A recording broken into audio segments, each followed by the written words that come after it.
Hey guys, it's your best boxing friends. I'm Kelsey. This is Rachel. Rachel, biggest fight of the year happens May 4th. Canelo-Alvarez and Daniel-Jacobs. They're going to unify a bunch of middleweight titles. I'm excited about the fight. But it's different, right? It's different this Saturday because we don't have to fork over the money for a pay-per-view that would cost us probably around $75. Instead, we're subscribed to DAZN, the new global sports streaming network run by former ESPN head John Skipper and a group called the Perform Group, I think is what they're called. Mm-hmm. None of that matters, but what matters is this a better deal for the McCarsons and for our best boxing friends as well, or is it better the old way where we paid for pay-per-views on their own and didn't have this monthly subscription service? What do you think? It's hard to tell. So somebody would have to sit down and figure it out and do all the math, which we did a bunch of math when we first switched from, I think we switched from DirecTV to now we have like Hulu and a mix of other things. Hulu. Sorry. But yeah, I think you'd have to figure that out. But I think so. Like before, when we had to pay for pay-per-views, we also had to pay for HBO and Showtime. Yeah. Right now, we're only paying for Showtime because HBO doesn't do boxing anymore. So we're saving on that because we didn't need HBO for other things. But yeah, to me it makes sense, at least from a Kelsey quick math. Let's do some Kelsey quick math, right? We used to have to pay for HBO at $15 a month, and then pay-per-views that HBO would do. Yeah, so that's $15 a month plus the $75 or so, or going to be up to $100 twice a year, sometimes 3 times a year. Yeah. With DAZN, the option right now is for people to pay either $99 for the entire calendar year, or they can pay $19.99 a month, okay? So if you think about it this way, if you pay the $100, you're getting, if you want to pay the $100 for up front, I don't know how to do that math. I know 10 months, that would make it $9 a month, and it's a little bit more than that because you got 2 months. A little bit less than that. Yeah, it's like 8 something. It's already like almost half as cheap as HBO was at $15 a month. Sometimes it was $13, $14. It's still cheaper than HBO was. And I'm not paying for pay-per-views anymore. I'm getting fights like Canelo-Alvarez versus Daniel-Jacobs, which for sure would have been a pay-per-view under the old model. And I'm getting Anthony Joshua's first heavyweight fight. I don't know if that would have really been on a pay-per-view or on HBO, but we're getting a bunch of good, solid fights that at least, if they're going to give us Canelo versus Jacobs, if they're going to give us Canelo and Triple G, like it seems like they're planning to do, I think, to me, this model makes more sense. Now, we didn't pay the $100. If you sign up now and want to pay it monthly, it's $19.99 a month. We signed up when it was $9.99 a month. It's a bunch of complicated math, but Kelsey's quick math suggests that this model at least is better than when you had HBO and also had to buy pay-per-views, at least from how much money you're paying.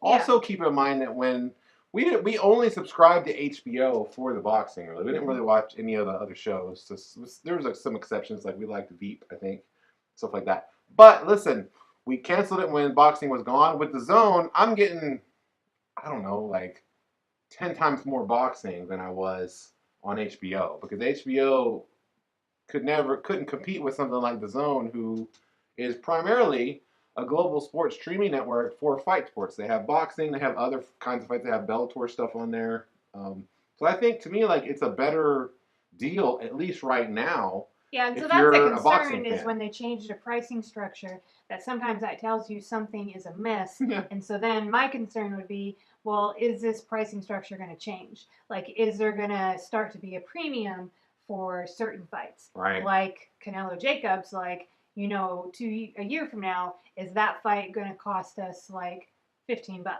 Right. In addition to what or is their monthly subscription or yearly plan going to keep going up? Because they added live look-ins to MLB games. They added more MLB content, talking about MLB and stuff like that. How much can they keep adding? So, like, can everybody continue to get their cut at like this? How much more content can they keep adding without raising the price all the time? Yeah. And then before you know it, how much does this thing cost? Yeah. No idea. It's kind of like Netflix, right? Netflix adds content, takes content away sometimes. Come on, Daredevil, that was a good show. But then they raise prices. But not as drastically. Yeah, not as drastic. Like, Netflix has been like around twice for as a much. long time. And it's actually quite amazing to me, the content that they have.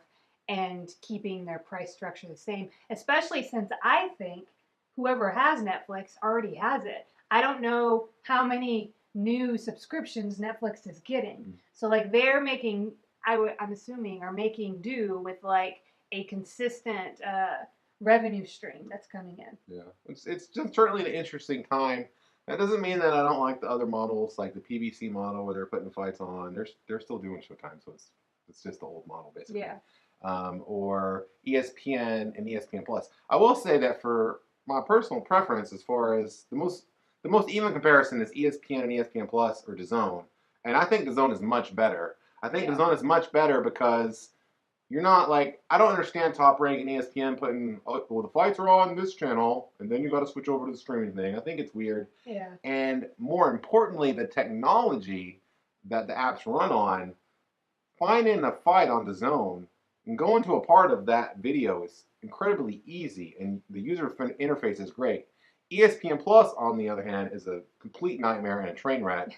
It looks like something that they did in response to DAZN. Almost, you know, when you rush things, you don't think out your technology, and I don't think that bodes well, at least in the near term, for a good product, and I don't think it is a very good product. But you know what is a very good product, Rachel? Is it Real Talk with Kelsey and Rachel? It's Real Talk with Kelsey and Rachel. You know, nobody brings you daily boxing content. Well, 4 or 5 days a week, really. Quite as week daily. Real talky as Real Talk with Kelsey and Rachel. Now I know there's actually another YouTube show called Real Talk, I think. Real Talk Boxing. We're not Real Talk Boxing. We're Real Talk with Kelsey and Rachel. We love those guys. Those guys are actually in Texas too. So maybe we can combine our forces one day and do a big show. Anyway, we love you guys. We appreciate you watching. Thanks for coming in and hanging out with us, and we look forward to just hanging out more.